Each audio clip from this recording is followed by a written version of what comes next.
کی طرف پلٹایا جاتا ہے، جس کی طرف بلایا جاتا ہے، جس کی طرف لوگوں کو بھیجا جاتا ہے۔ اور ہم دیکھتے ہیں کہ اللہ نے اس خانہ کعبہ کو، اپنے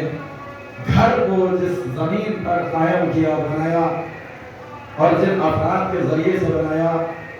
وہ ہمیں معلوم ہے کہ کون سی ایسی شخصیتیں ہیں۔ جناب ابراہیم ہیں، جناب اسماعیل ہیں۔ جناب ابراہیم علیہ السلام، مختصر تعارف تاکہ کلام کا آغاز ہو سکے۔ آپ اولو العزم پیغمبر، اور پیغمبر کے ساتھ ساتھ آپ کی اگر سوال حیات کو دیکھا جائے، آپ کی ہسٹری کا مطالعہ کیا جائے، تاریخ کو دیکھا جائے، مد نظر رکھا جائے، تو ہمیں معلوم ہوگا کہ جناب ابراہیم علیہ السلام نے 2 شادیاں کی۔ ایک زوجہ کا نام ہے ہاجرہ، اور ایک زوجہ کا نام ہے سارہ۔ جناب سارہ سے آپ کو جناب اسحاق علیہ السلام اللہ نے عطا کیے، اور یہ واحد آپ کے بیٹے تھے، یعنی ان کے علاوہ ان سے نہ آپ کی کوئی بیٹی تھی، نہ دوسرا کوئی بیٹا تھا۔ اور دوسری آپ کی زوجہ محترمہ جناب ہاجرہ کے جن سے جناب اسماعیل علیہ السلام کو اللہ نے آپ کو عطا کیا۔ مگر عزیزان گرامی، تاریخ میں ہم نے دیکھا کہ یہ دونوں سلسلے کہ جو جناب اسحاق اور جناب اسماعیل علیہ السلام سے چلے نبوت کے، اس میں زیادہ تر نبوت کا سلسلہ جناب سارہ کی اولاد یعنی جناب اسحاق علیہ السلام کی نسل سے چلا، اس لیے کہ جناب اسحاق علیہ السلام کے بعد میں بیٹے ہوئے جناب یعقوب علیہ السلام، اور ان کے بیٹے ہوئے جناب یوسف، اور اس کے بعد پھر آپ کے 11 اور فرزند، ان میں وہ فرزند بھی کہ جن کی نسل میں بقیہ انبیاء کو اللہ نے بھیجا۔ اور ادھر دیکھیں، یہاں پر بیان کرنا ضروری سمجھتا ہوں، خصوصاً اپنے چھوٹے بچوں کے لیے، کہ جناب یعقوب علیہ السلام کا ایک نام اسرائیل بھی تھا، اسی لیے اس نسل سے جناب عیسیٰ تک جتنے بھی انبیاء آئے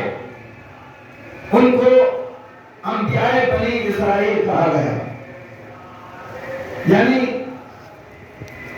نسل اسرائیل میں ان کی آمد ہوئی۔ نسل یعقوب علیہ السلام سے اللہ نے ان کو اس کائنات میں بھیجا، خاندان یعقوب علیہ السلام سے، نسل یعقوب علیہ السلام سے، یا یوں کہا جائے نسل جناب اسرائیل علیہ السلام سے، کہ جنہیں ہم یعقوب کے نام سے یاد کرتے ہیں۔ اور دوسری طرف جو سلسلہ رکھا وہ کیا تھا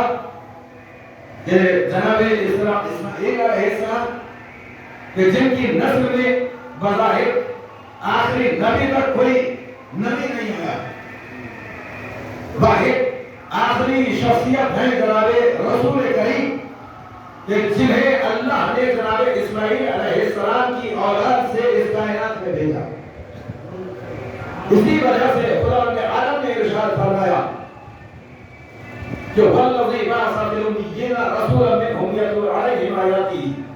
ویزکیہم ویعلمہم الکتاب والحکمہ، کہ یہ جو نبی آیا ہے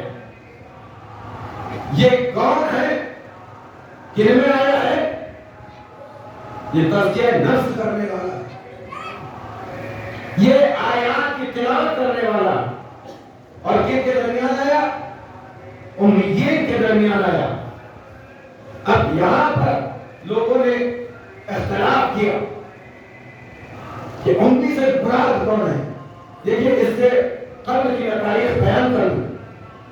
جناب اسحاق علیہ السلام کے بارے میں آپ نے سنا، مگر جناب ہاجرہ اور جناب اسماعیل علیہ السلام کو